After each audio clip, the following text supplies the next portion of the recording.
guys, welcome back to my channel. Today I'm going to show you how to create these beautiful fluffy brows. As you can see, my natural brows aren't quite as full and fluffy. They're not super sparse, but they're not super full either. So this is a great way to cheat a fluffy brow without having to go through microblading. So I'm going to start with the Anastasia Beverly Hills Brow Freeze, and I would say this is kind of like a hybrid between a wax and a gel. As you can see, it is completely translucent. And it's specifically been designed to create a feathery eyebrow, which you would ordinarily use soap for. So I like to take a little spatula and decant a small amount. A little goes a long way, and if you use too much then the brow becomes heavy and it won't kind of stay in place. But if you don't use enough, great. And then all you do is swipe one side of your brush into the brow wax to really coat all the bristles. Make sure your eyebrow hair is clean of any oils, and then start by combing your brows in the opposite direction. It's not the most flattering finish, but you want to coat the hairs both sides. Only once you've coated both sides can you start combing the hairs upwards, and I promise you it will make the world of difference to the way your brows lay and the amount they stay in place.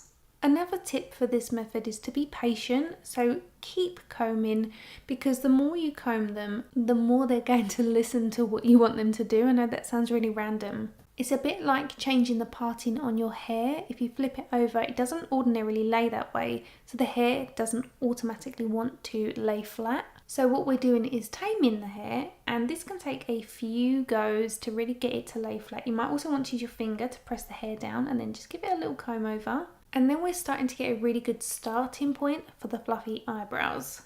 The front brows are going to be going up at a slight angle, and the hairs towards the back are just going outwards, so we are getting more of a fluffy look. Now if you don't have an artistic eye, you might not see the natural guide that we have going on here, so I've just pointed it out with a little diagram just to show you that this is the shape that we're going to be filling in.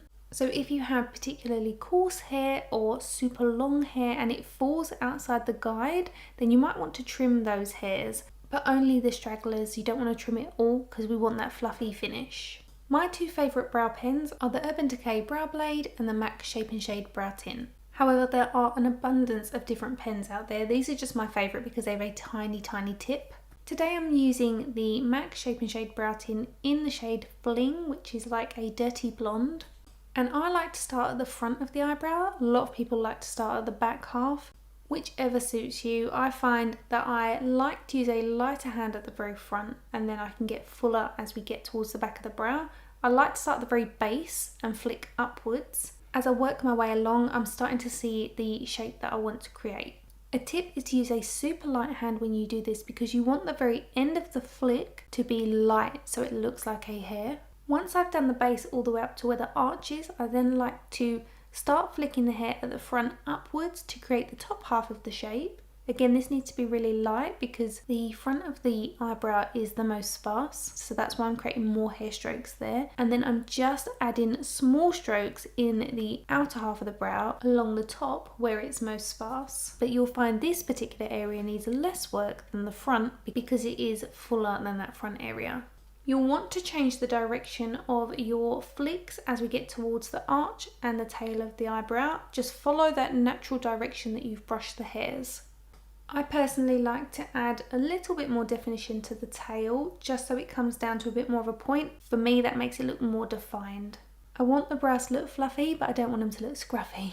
So this is a before and after in a sense, because you can see one brow that looks nice and full and fluffy and the brow that doesn't. I've tried the brow freeze a number of times, and I do find that it doesn't hold up as well on my brows. So I personally like to set the final result in place with the Benefit 24-hour brow setter in clear.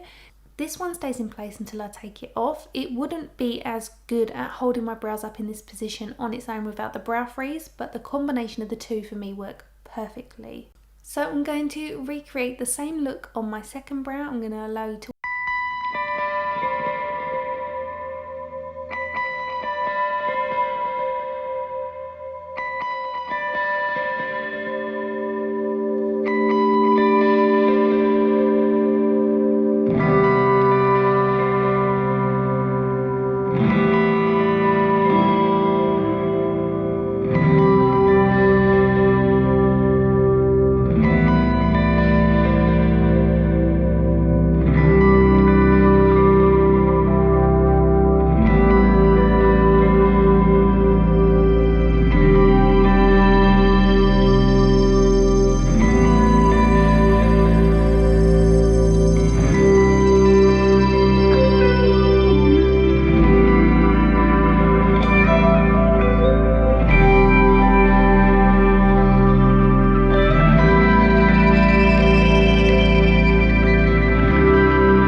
So as you can see, that is both eyebrows full and fluffy. They don't look over the top